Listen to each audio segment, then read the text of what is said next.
Where it comes from, in a sense, in terms of what it assumes. It assumes that all the halachas of the Torah are realities, number one, and therefore, in order to know them, you've got to explain them, which means to understand what the fundamental sub-realities are of each one. That's essentially what we've described up to now. This week we will describe the method in general, in the method itself, how it works, what we do. But I'm not going to go too specific, just in general, just in more of a general way. And then next week we will talk about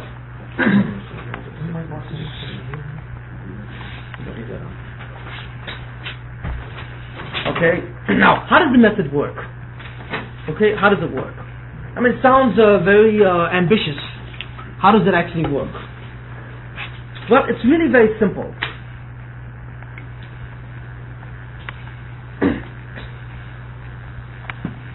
No. It sounds simple. It really is simple. But I tell you honestly, the method itself is not difficult, but becoming proficient in the method is really achieving different states of being.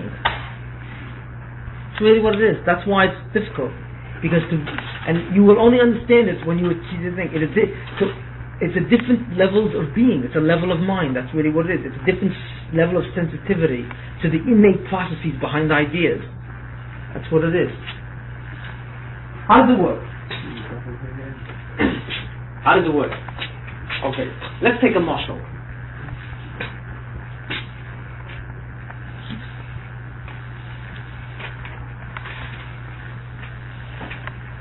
Imagine a building, okay? But there are no bricks to this building. I don't know if I gave this mashal once before. I did, but I'm going to go into more detail. Imagine you have a full building, a skyscraper, and a small skyscraper that's visible in the eye, right? And you've got all the beams there, and there are no bricks, right? There are no bricks, there are no outer coverings. You just see the frame of the building standing there, no wires. Nothing's been put in except for the frame, essentially. Okay. When you look at that building, okay, you notice some interesting things. You see, first of all, that the building is composed of beams, right? Metal girders, different shapes and sizes, all put together. Now, when you analyze the construction of that building, you see the following. Well, first of all, what is the building? What is the object of all these metal beams? What are they doing? So you say, well, a building essentially is a conglomeration or collection of girders arranged in a certain way, right, so that the entire edifice is supported against the force of gravity. Basically, that's what a building is. Wouldn't describe it this way, but that's what it is. Yeah, essentially that's what it is. So, the fundamental purpose, therefore, of the entire building is to keep itself up. To create a structure which remains standing. In order to do it, that building is composed of many beams. You have many different beams, okay? So, we have the objective. There's a different color here.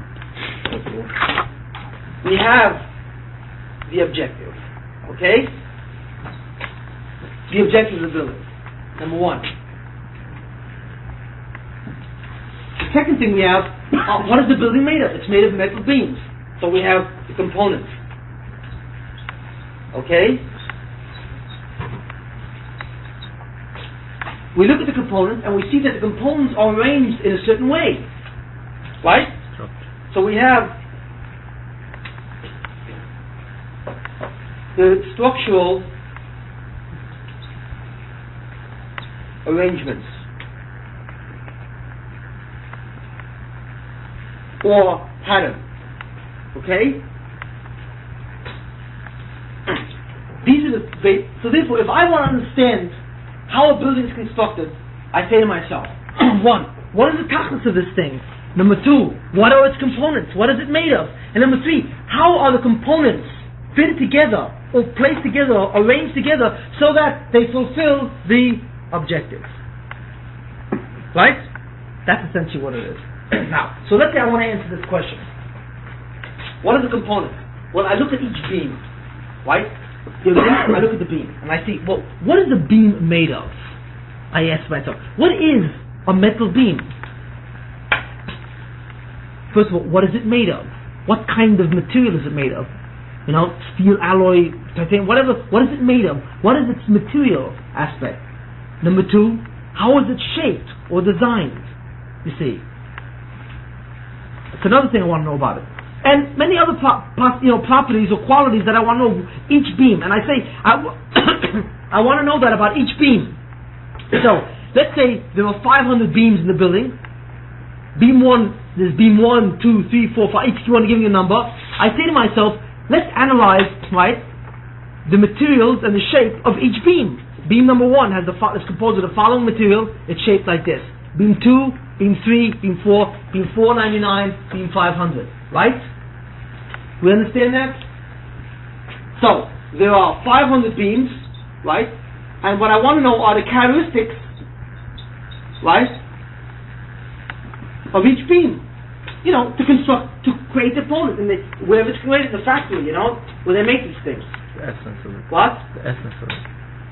Now, once I know how the beams are done, I think to myself, well, how are they arranged? How are they put together? What is the structure of the thing? Now, when I look at how they're arranged, I see a very important thing. I see some of those beams hold up the entire building. You see. As far as the structure is concerned, they are of primary importance.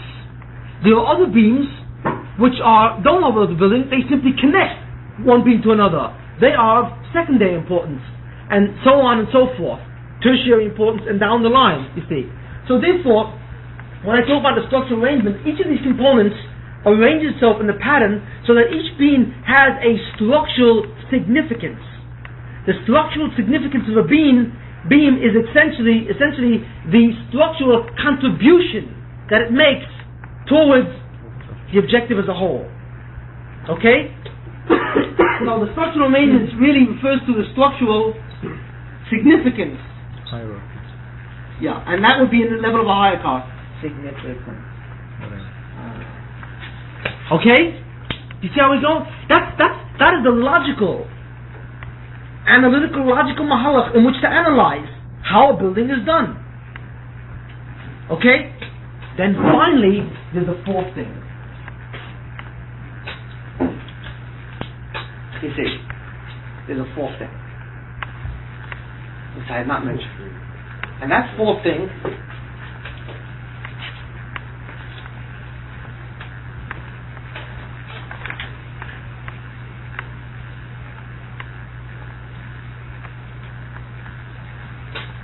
is the following.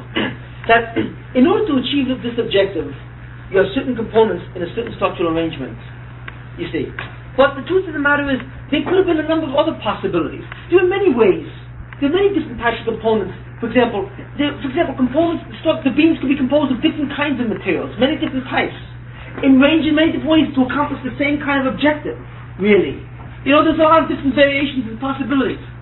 So what I really want to know is, the building itself, why was it designed the way it was? I want to know the design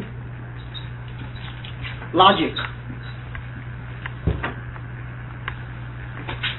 For those on computers. I think that's the word, yeah? Design logic? Mm-hmm.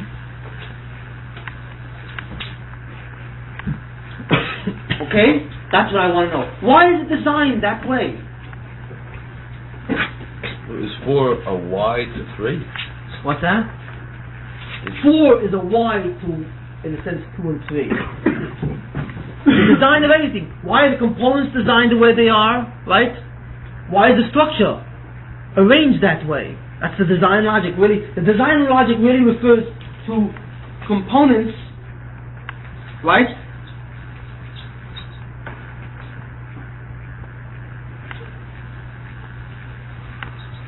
And structure.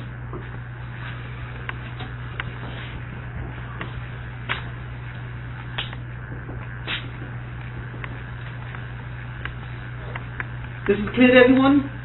Okay. This is the mashal. What is the nimshal? The nimshal are the ideas or concepts of Torah or other things, or really any other kind of natural discipline. For example, if you have a certain system of ideas, system of ideas in a natural system of ideas, meaning that it's a system of ideas which attempts to explain events in reality. Let's say, for example, you have a certain system of ideas where there are 100 ideas. If you analyze those ideas, you will notice that those ideas themselves have certain kinds of descriptions, right? And that they arrange themselves in certain patterns. And those patterns create the whole chokhmah that we see in front of us. In other words, in any particular subject matter, there are certain ideas which are the fundamental ideas, right? There are certain ideas which are not so fundamental. They're secondary. You see? Really, what they do is kind of clarify certain issues among other ideas and so on. So ideas also have certain kinds of arrangements or patterns, you see. And the pattern of that is the whole chokhmah, the whole subject matter. Our goal, and essentially what the method attempts to do, is to take such a chokhmah, to analyze specifically what are the key ideas, or what are all the basic ideas of this particular subject matter. You see. And understand these ideas in their essences. And then number two, what is the structural arrangement of these ideas? How do these ideas come together so that they create the whole chokhmah that we see in front of us? You see? And finally, four, why? Or in what way why do these ideas look the way they do? And why are they patterned the way they are? You see?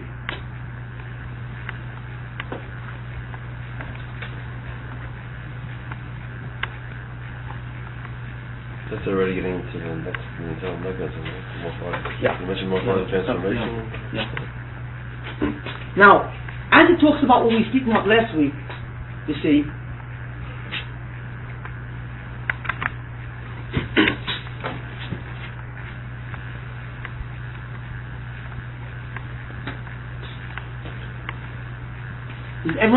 is clear to what I've said up to now, basically. What about objectives? Did you What's that? explain that? No, it doesn't apply. It's clearly over there in terms of that. Now, how do we actually go about applying this to any chokhmah itself? What we do is, in our learning, no matter what we learn, really, we come across a certain idea, you see. And the first thing that we do, I'm going to erase this now. Okay?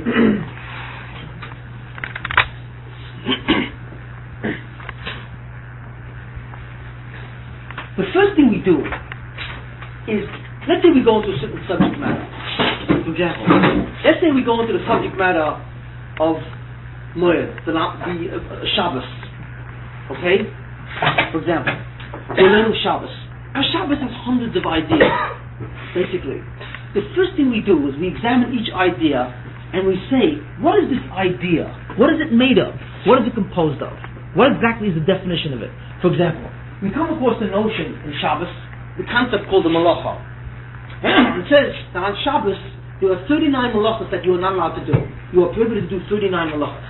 So what we say to ourselves is, this malacha, what is a malacha? What is it? You see. What is the definition of a malacha? That's the basic idea. Okay? So, the first part, or the first aspect in our analysis, is that we analyze the component, or in this case, of the event.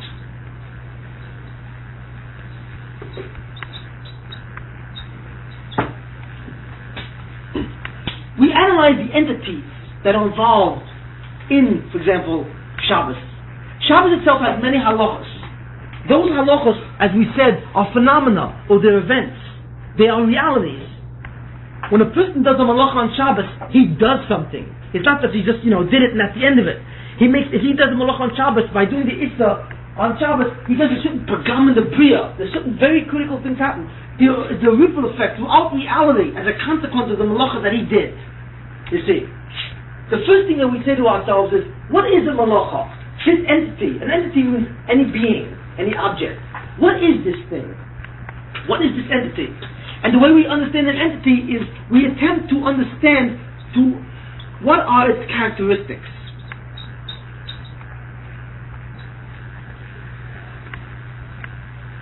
What are the characteristics of this entity? What is the characteristics of a malacha? What makes a malacha? Well, you say yourself, in order to make a malacha, right, you got to have what? You have to have three things, right? In order to make a malacha, you have to have three things. For example, you have to have somebody who does the malacha. He's a poel. The action itself, the pu'ula, and that the action is generally done to an object, the po'ul, you see. So in other words, when you analyze the specific entity, in this case a malacha, you say, what is it composed of? You see, what is this being, in this case a malacha, which is a real being in and of itself, it's a real entity. What is its nature? Well, it's made of certain kind of characteristics. You see, that's one thing we do. The second thing we do is that once we analyze many different entities, we say to ourselves, what is their arrangement? How do they connect with each other? For example, in Taurus, we have a concept called a mace. A mace, if somebody dies, a mace is matame. It's matame. Okay?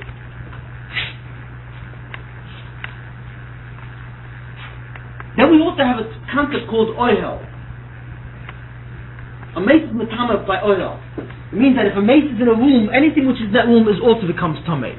Now, when we analyze the concept of mace, we say, what is a mace? What is a mace? So we have to define that. What are the characteristics of a mace, for example? Well, first of all, who could be a mace? You see. Is it a man, or could be something else? Animals? You see? Number one. If it's a man, what kind of person is it? Is there a difference if it's a male, female, Jew, goy, young, old? You know what I mean? What? Right? What does it mean that he died? What part? The mace is matame. What is matame? Is the guf matame? You see? Is one eva matame? How much is being matame? You see what I'm saying? We're analyzing the entity called mace. The statement is, a mace is matame. Well, what is a mace? So we want to understand it from many different aspects. You see? What are its characteristics? So we understand exactly what the Torah means by a mace. Those are its characteristics. Another characteristic, for example, is the notion of ohel. There's something called ohel. Ohel is a specific way to give tumah. So we say to ourselves, what's the connection between a mace and ohel? What is the arrangement of those two ideas? How are they connected? When you want to know how ideas are connected, you're concerned with structure.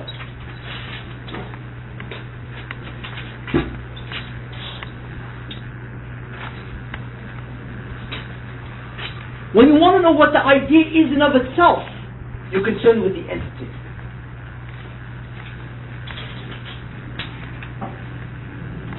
Do you understand clearly the differences? Now, I'm not going, and I cannot go into the specific techniques which involve in each of these stages of analysis.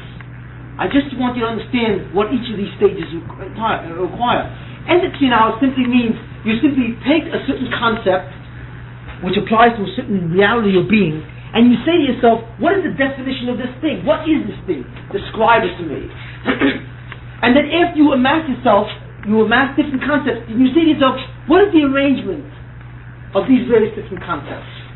You see. So that's the fire on the pole. What's that? That's the fire outside the net. And the oil would be the polar. No, that's I'm saying that would be something causes it. What does it cause? And the person that becomes Tameh, or the object that becomes Tameh, to being in the oil. Don't divide it into three separate categories. Let me give you an example of what I mean by structure, what I mean by entity more clearly. It says, for example, that a mace is matame, right? A mace is matame, okay? Also, a zov, a matzur is matame. Matzur is someone who has skin disorders. I'm going to say it's not leprosy. Actually, it's not leprosy. A matzur is matame. A zov is matame. A sher is matame. The Torah lists different things that give tumah, and the Torah says that How is it Matame? If you touch it, if you carry it, that's Maga. If you carry it, Masa. If you're in the same room with it, Ohel, right? And that different things can be received the Tumah. What can receive Tumah? What can become Tameh? Adam, Kalim, Olchran, Mashkim, these are things which can receive Tumah. Now, each one of these things, for example, a mace, right? Maga.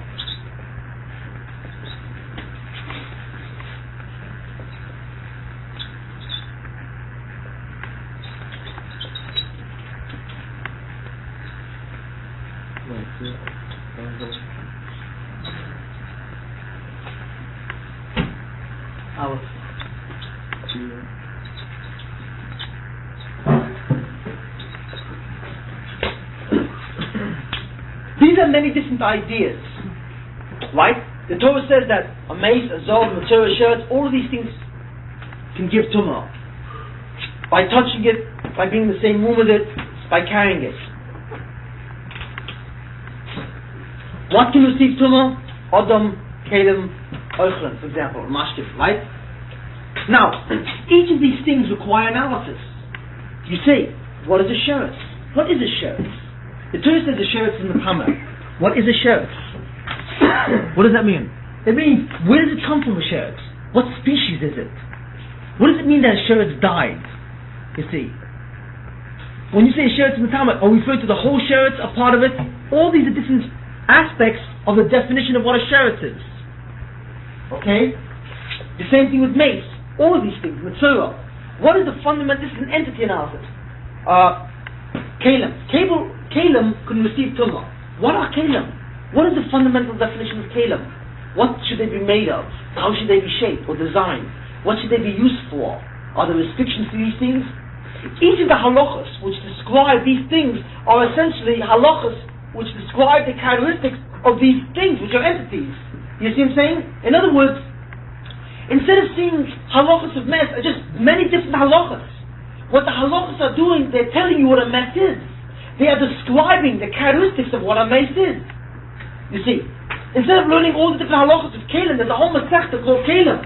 Instead of halachas of what the masechta of Kalim really is, it's describing to you what Kalim are. It's talking about the entity called Kalim, which is a real thing, and telling you what its characteristics are. This is what the Torah calls Kalim. You see, what the Torah does not call Kalim is not Matame. You see, for example, Kalim, if they're made of stones, do not Mekabel Tumah. Okay, right? So therefore, in other words, the Torah does not, when it says Kalim, it's only talking about Kalim, which are composed materials other than stone, Klei Avonim. Klei which is made of stone is not Mekabel Tumah. So therefore, one of the, what? Because I'm not going to go into that, that's not important. The halacha of what constitutes Kalim tells me exactly what is the only being which will receive tumah. No other thing will receive tumah. It's got to be composed of a certain material. So therefore, that halacha describes to me what kalim are in reference to tumah. You see what I'm saying? That's what entity analysis is. It's simply a question. The question that we ask is, what is it? What is this thing? That's the fundamental question of entity analysis. What is this thing?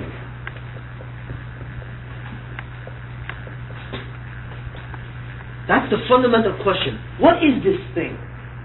Now you may think this is easy to answer. This is not. You see, this is itself is a whole analytical process. There are many techniques to know when you say what is this thing. It's not that easy to describe, because a specific entity may have many different characteristics. But what you want to know is, what does each characteristic tell me about that thing? It's much more complex than it appears. But this is the first step. Once you have arranged a lot of the entities, or you know them, the next question is, how do they connect? What is their relationship? How do they interact with each other? Okay?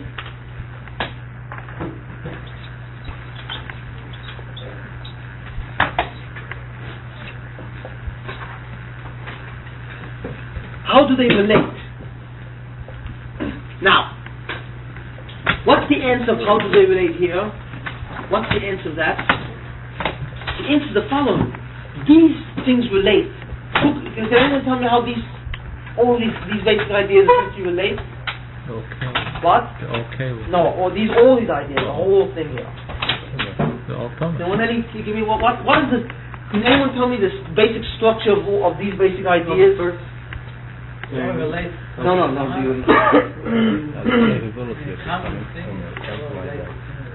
They all relate to Tumah V'Tara, but I want to know, can someone see some kind of a pattern in these ideas?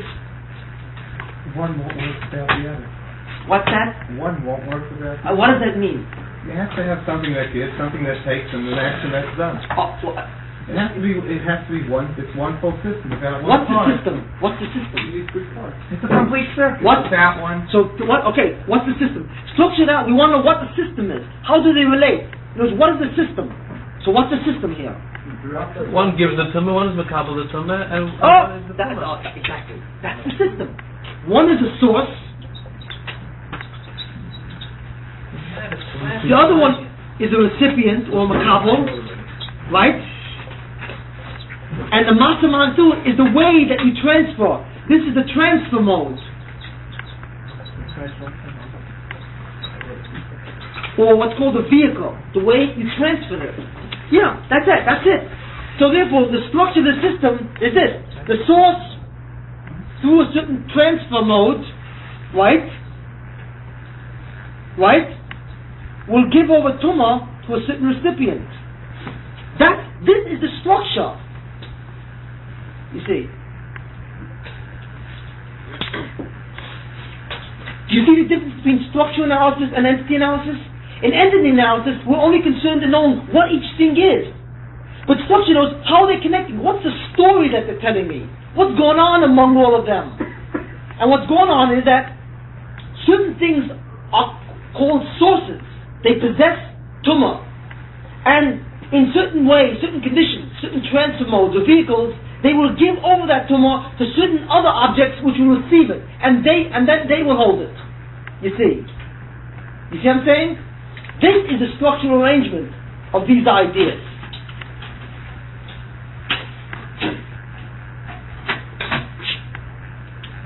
So it's like outlining the topography. Right, it's a topography, right. Design logic starts digging already. No, wait, you can go right design logic. Okay? You start getting into the reason. Do we have this?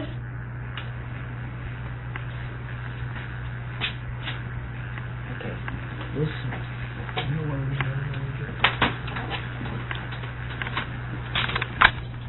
There's a third analytical system. Each of these analytical systems have techniques, but they attempt to understand a different feature about what is going on. The third one is called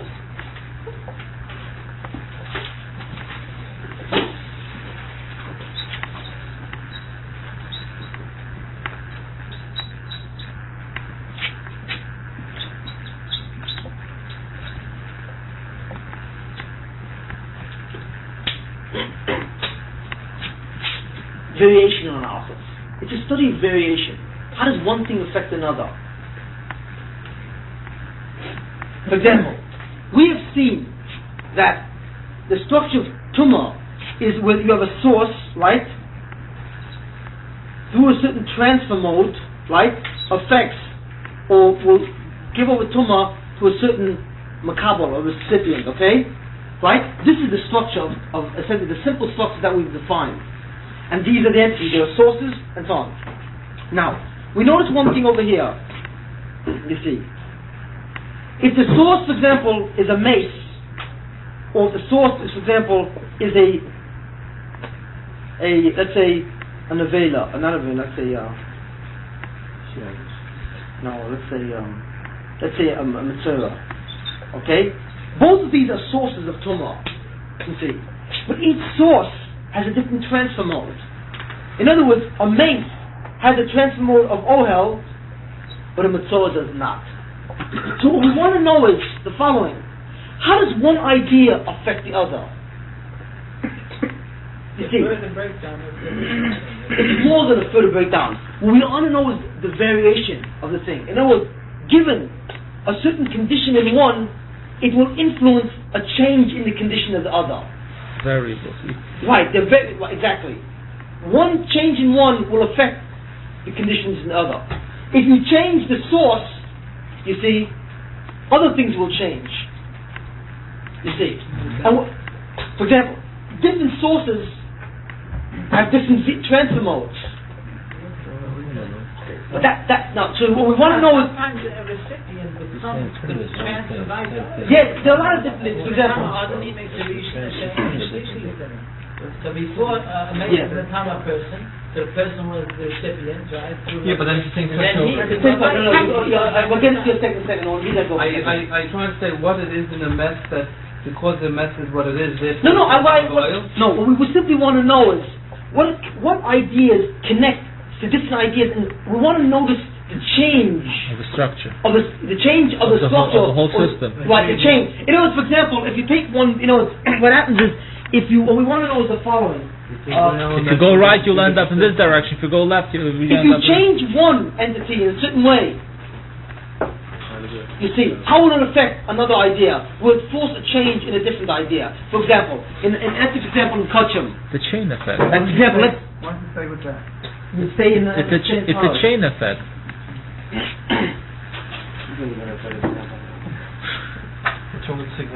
No, this is a good example. Yeah. It is when we want to know this source, right? The source is an oichel then it's Let's put it this way. Let's put it. keep talking about the abstract. There's a certain idea called put it this way. 1 second. The entity analysis says there's something called a sheretz, a dov, matzura, a mace. That's what entity analysis, right? Structure tells me that these things are connected in a certain pattern. You see, that what happens is there's a pattern of source, transfer mode, recipient. That's the way the system is working. What variation wants to say is, if I change the source, you see, what happens in the transfer mode? Would there be certain halachas that will change in this part than here? So therefore what happens is we see that this halacha is affected by that halacha. You see. Or vice versa. We don't know, you see. But we want to know if you change one source, there are many different kinds of sources. You see. For example, if you go from mace to nevela, both can give tumor to masa by carrying it. You see. But if you go from mace to nevela to sheretz, a sheretz no longer has masa. You see. It doesn't include that anymore. Which means that the source is a variable. It changes. It has different kinds of values. The source can be a mace, a nevela, a sheretz, and so on, right? There are many different types of transfer modes, right? So therefore, transfer modes, there are many values to it. It's also a variable. It can change, right? The general idea of transfer mode has different examples of it, or different expressions. That can also change, right? What we want to know is, as one changes, which ideas are connected to what ideas? That's different from entity analysis. In entity analysis, we're looking at each idea in and of itself. You see. Structure arranges the ideas in a pattern. Variation attempts to study. Specifically, how changes in one are reflected in changes in the other. So that we begin to see the shifting patterns of what's going on. It's dynamic. See, the thing is, variation analysis is a dynamic study. It's a study of the movement of the system. You mean? It's a movement of the system. You find the same concept, for example, in science. You find the same concept. For example, let's say you have two variables. Let's say it's determined that the more a person weighs, the smarter he is. You see? So therefore weight is related to IQ. It's not true, but let's say it is. Yeah, in a reverse Let's say that it is, right? So let's prove it the way. Oh no, in the law of gravity, right? Gravity, the force of gravity depends on the mass and on the distance, right? Right. Right? Mass is a certain concept, right? What is its value? It could be any number of values. It could be any one of numbers. Distance can be any numbers. What we want to know is, if you change mass and distance, how is the force of gravity changing? You see, these three are called variables. You see, because the central idea has many different possible expressions. In this case, the expressions are quantitative. There are many different possible numbers or values. Over here, the expression is qualitative. You see, there are many different types of sources. There are many types of transfer modes. There are many types of recipients. The Torah tells you different types. So what we want to know is, right, how does the change in one affect the change in the other? You see what I'm saying? Sure. We will see much better examples of this as we begin to learn. But that's the general idea. Entity analysis is simply concerned with understanding G or M or D by itself. What is the concept of distance? What is mass? In and of itself. I mean, what is the definition of mass? What's the definition of distance? You know? In and of itself. Structure wants to know, basically, how are these things connected? Meaning what? Means they're connected in a way where if you multiply the mass over the distance equals G. That's the structure of how these ideas are connected. You see what I'm saying? The product of these two divided by that is equal to this. Variation is something else. Variation means this. It's funny that if this changes, let's say, if the mass is doubled, right? How does that change the force? And so on. You see what I'm saying? It's a different aspect of the situation. That's all. But so far, you haven't, let's say you take out a Mishnah, take a look at this is in Talmud, that's in Talmud, that's in Talmud, this is in Talmud.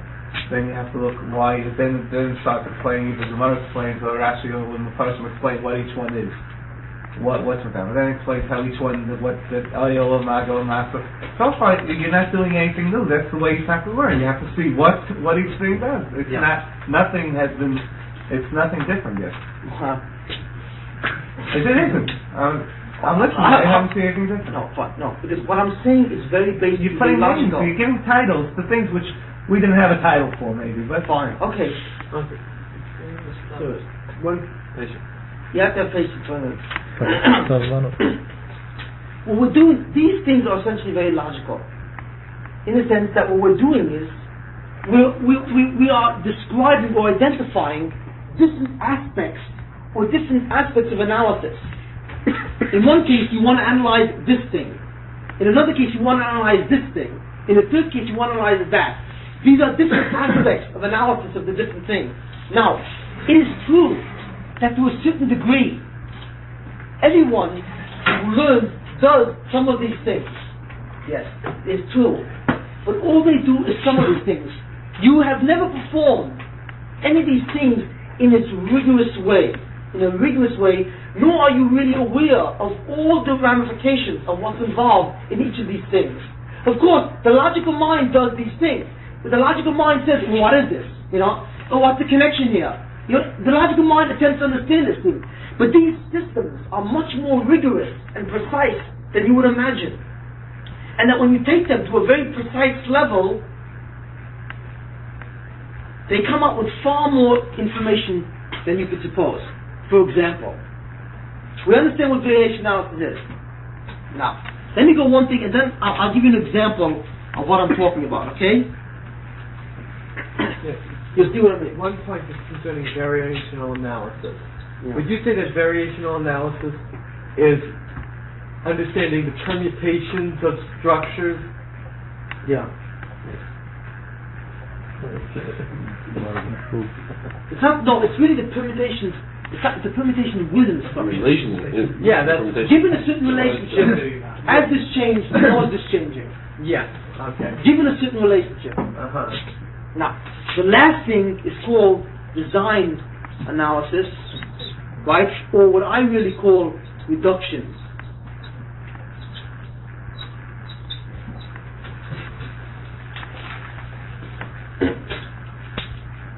Why did I call it a design? Because essentially what this does is ask or attempt to understand these three and say, why does it look the way it does? What is the sub-reality which is responsible for these upper three?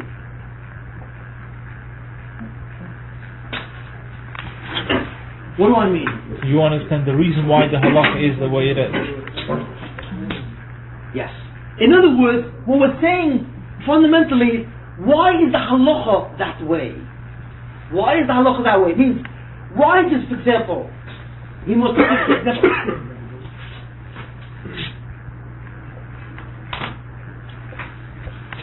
you will see. You will see later on that it's covered. It's far more. I realize what it appears to be symbolized. You will see it's far different from what you're really supposing as you really begin to critically put it. Take my word, it appears to be in certain aspects, but you will see, because the fundamental goal that you want to achieve is this. You see, these three lead to that. For example, a mace. You look at a mace, for example. What is the definition of mace, basically? What is the definition? Well, a mace is matame. When we say a mace is matame, what are we referring to? We're referring to its bones, to its skin, or we're referring to its hair, to the organs? What are we referring to? Well, that depends what the halachas are, right? It breaks down different mace. There are many breakdowns. Now, the shaila is, why? Why? Why is mace defined this way? Why dafka, for example, why dafka this and not that of mace?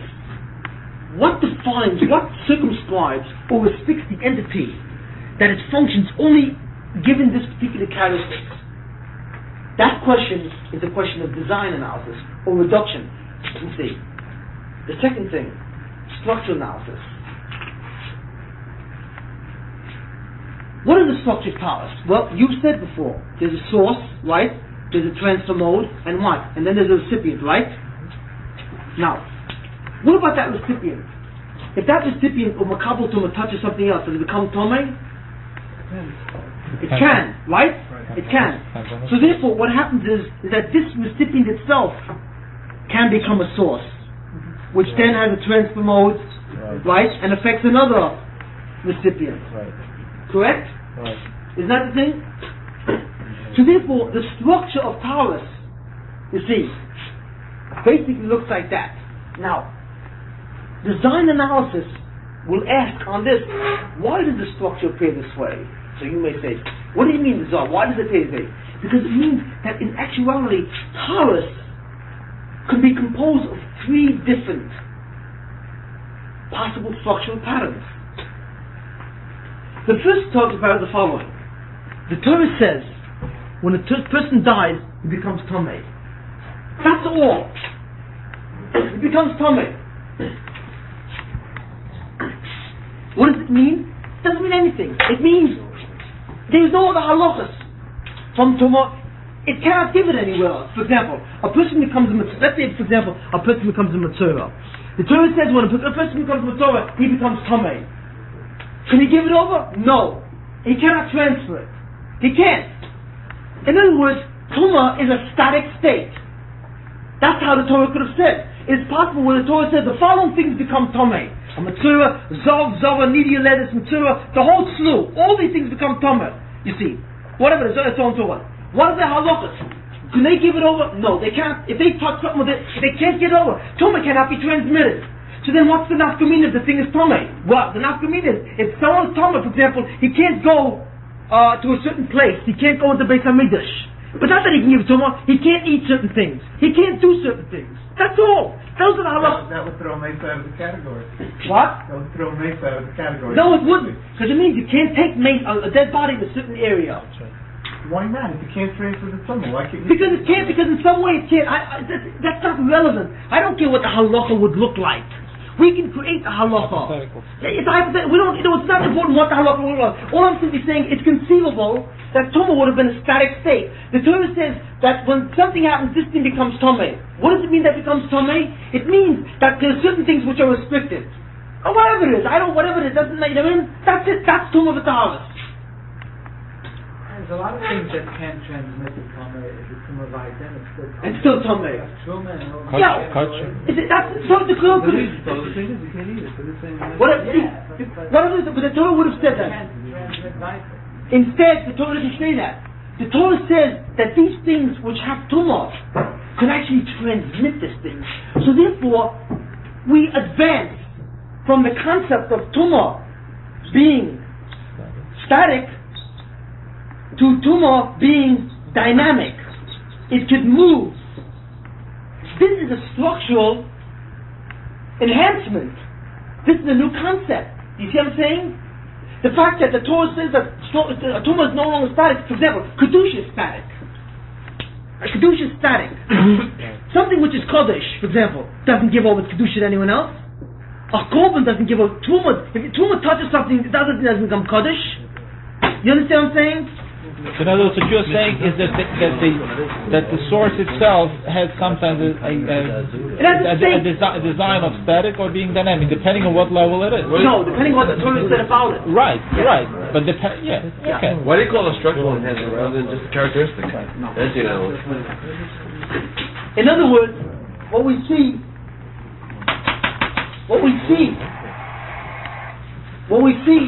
is that Kedusha, for example, Kedusha is static. You see, it remains where it is. It can't be transmitted to someone else. In other words, when the Torah says that Tumah is not static like Kedusha, but Tumah is dynamic. It means that Tumah can be given over to something else. So which means that Tumah can be transmitted and therefore something can actually receive it.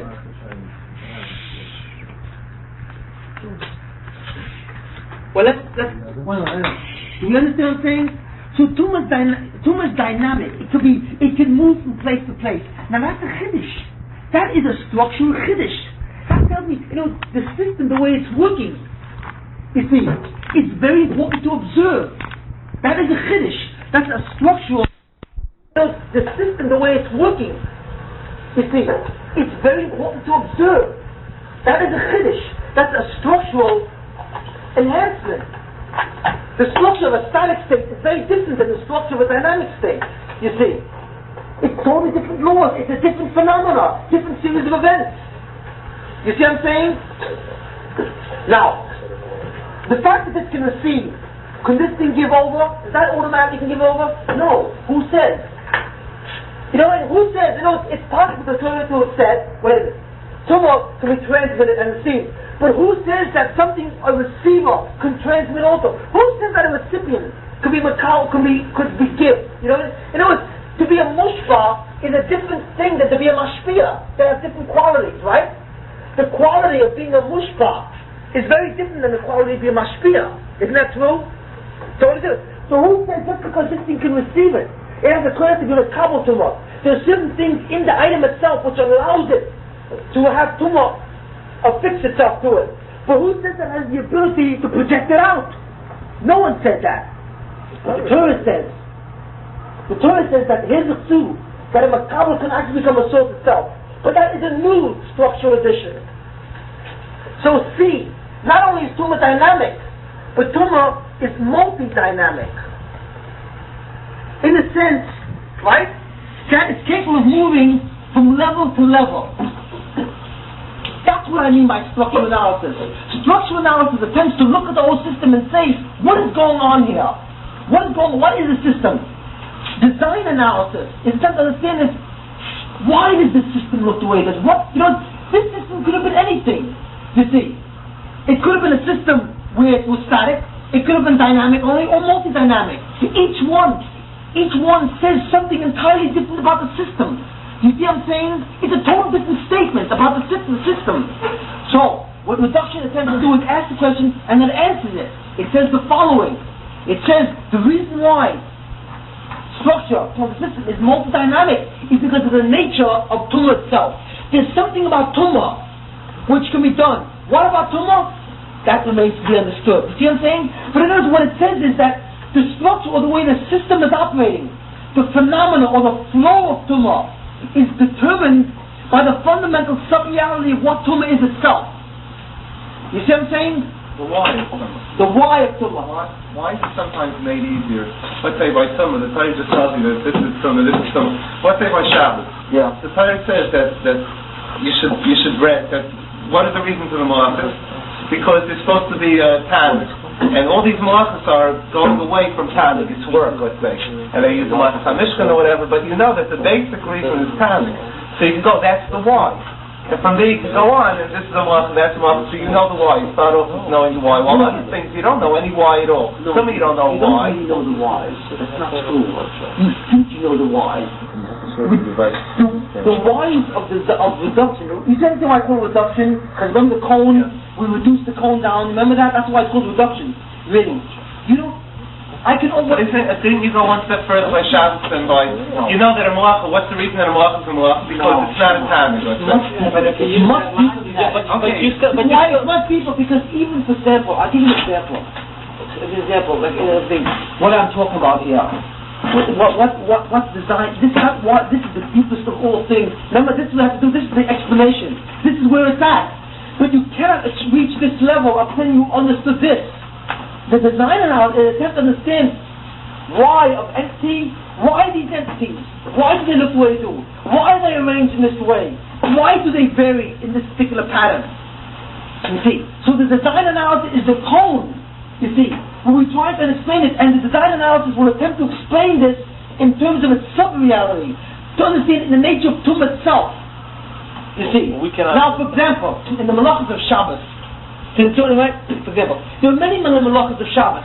Why does the Malacha look the way it does? So you say, what does it mean it looks the way it does? Yeah?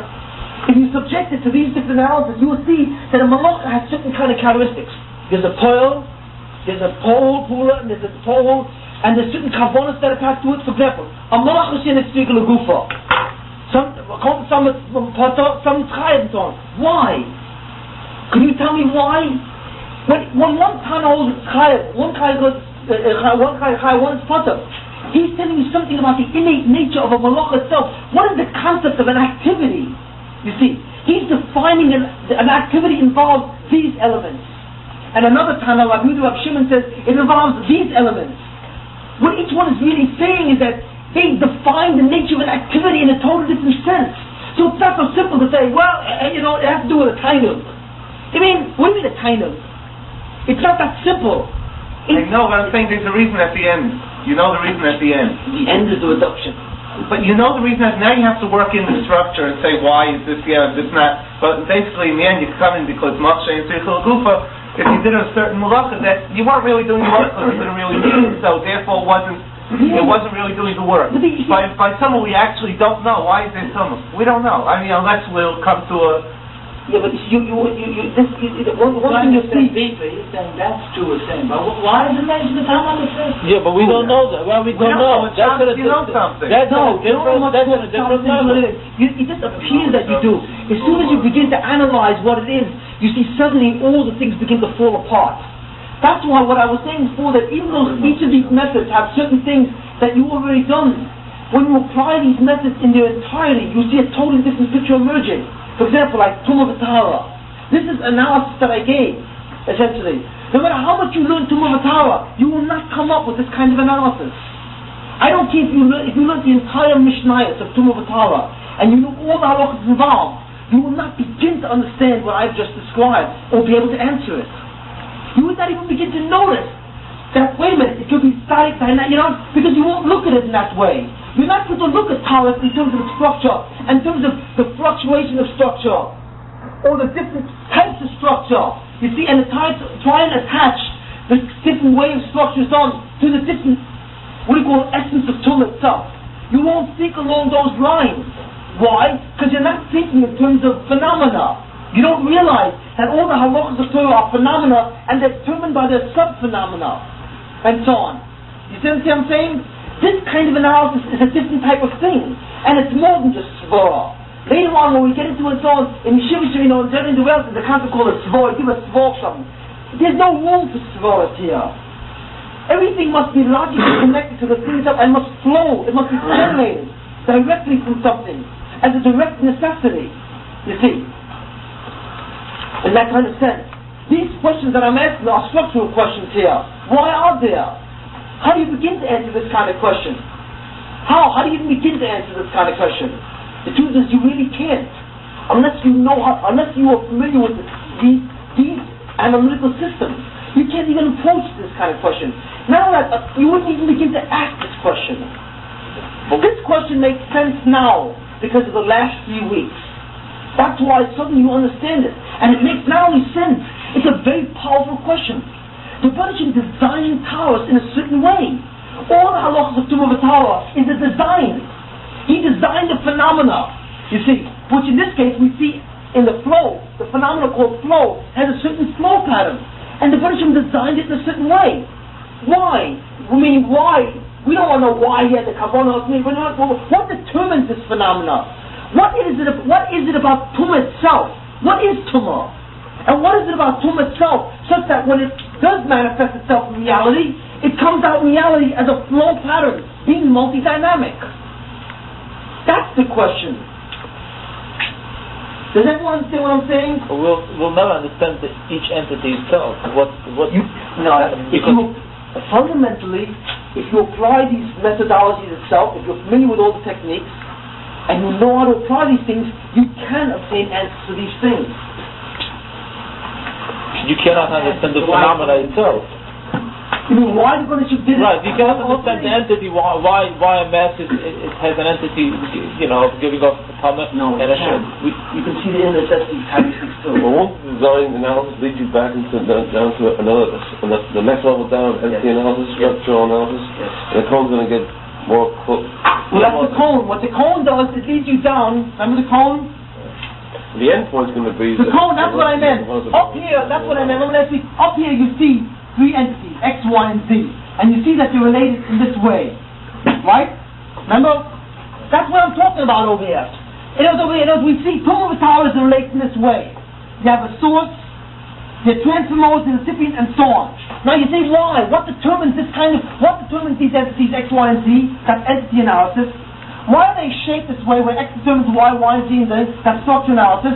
And if Y changes, so you have Y sub A, then Z changes to Z sub C. Why? You mean? There are fluctuations. And the X that lies on the next level where you have, for example, A and B. In other words, the reason why this system flows like that is because there are two other entities called A and B which have never been identified. You see? And having identified them, they relate in this way, and because of that, this thing determines or generates that. Now, where does A and B exist? And this is the thing. The surface level of Torah, you understand? The surface level of Torah, meaning that when you learn all the halachas, have many entities. Those are called stated entities. They're stated entities because they're stated. You know what? For example, a source, a matama, is a stated entity. A mace is a stated entity. All these are stated entities and so on. But there's something called an implied entity. An implied entity is not stated at all. But when you analyze it, entity analysis, and you go through these things, you begin to understand or generate new entities that you've never seen before. Now you say, how is that possible? Is there a No. You will see. Because you begin to become aware of entities that you've never seen before, that are right underneath, and that are not clear, they're not there. And it's those entities which are hidden, really, that really are the fundamental things of what's going on. And these entities are fundamentally even fewer than this. For example, O and P, you see. But you cannot get to O and P until you get to A and B. And you can't get to A and B until you clearly understand this. But to clearly understand this, you must understand 1, 2, and 3. 1, 2, and 3 are the steps which will take you to 4, to A and B. You see what I'm saying? So what we see, therefore, is continuous transformation of structure. The structure is transforming so that there are fewer and fewer entities, and the structural patterns become simpler and simpler. You see what I'm saying? That's what it means, that the nature of Chokhmah is what's called a vertical transformation. You know, there's a continuous, and it's vertical, it goes down. And I call it reduction because you're reducing it further and further down. The further down you go, the fewer the entities become, the more simple they become. And their arrangements totally change. To use the example we used last week, Newton was only concerned with the relationship between the entities of mass, force, and distance. He didn't know any other entities, really. You see, Einstein came along and said there are other entities. There's an entity called space, or mathematical space, which is changing. Or let's say, for example, or another entity called time, space, continue, whatever the story is. Einstein introduced new concepts, new realities that Newton was not even aware of. Newton never heard of a time-space continuum. What is that entity called a time-space continuum? What he does? You see what I'm saying? What Einstein introduced was a new entity. It's a new aspect of reality, which is there. And it's that aspect of reality, which, and its relationship, which is literally determining the outer aspects of reality. And the ultimate end point will be when you understand. At that point, we have the. Does everyone understand what I've said to now? You understand what I'm saying to now? The first one reads about Kodesh Baruch, it's a little end point. It's called one of the times, it's not revealed. Bottom of the column. Okay, I'm gonna hold it. Okay, what we've done basically till now is to. No, basically, like we've said, with the method, we discussed several aspects. We discussed the notion, the fundamental premise of the method, that all halachas are events or phenomena. They are real or being. All events are phenomena. All halachas are phenomena or events, and we said that once you see that they're phenomena, they are real. They are therefore subject to a certain kind of understanding, where we say we want to understand, we want to explain these events called halachas. Just like scientists attempt to explain the events in physical reality. Now, there's one more thing I want to do, and we described last week how the method is done. The notion of entity analysis, to examine what the entities are in the system. Number two, what the structure analysis. How do these entities relate? Number three, variation. How do they affect each other and cause changes? And number four, reduction analysis or design analysis. Why do they look the way they do? What is responsible for the whole system the way it is? Now, I'm not clear at this point. How many of you understand what I've said in the last four shurim? I don't know. I haven't spoken to you. I would like to take our time to speak to you more individually, or get some kind of idea really what it is, and I would like to do that hopefully soon. Not a question. I just want to find out what the general feeling is. This is hashkafa is what do you call it? Is one thing. The method is it's somewhat different. It's also it's abstract. I'm not clear how each one is understanding what I've said, and I ultimately each one after a couple of weeks we will have to decide. We have two shurim here. We have hashkafa and we have the method shurim. The hashkafa, I think, is probably for everyone, basically, whoever understands it. The method shurim, depending on the individual, may be too advanced for some, or whatever have you. We will have to decide on our own what it is, and so on. So we'll see what the thing is. But when we begin to learn inside, we will begin to see what the method is like. Then we're going to really put our fingers on it. The last thing I want to talk about the method tonight is what's called the phenomenological systems. Or to make it easy, the event system. Somebody asked me last week. Who asked me last week? Oh, you did, Yechiro. Does the method apply to everything in Torah? And that's what I want to talk about today. What does the method apply to? Well, the method applies to anything which the Banishim did. That's the answer. Whatever Maisa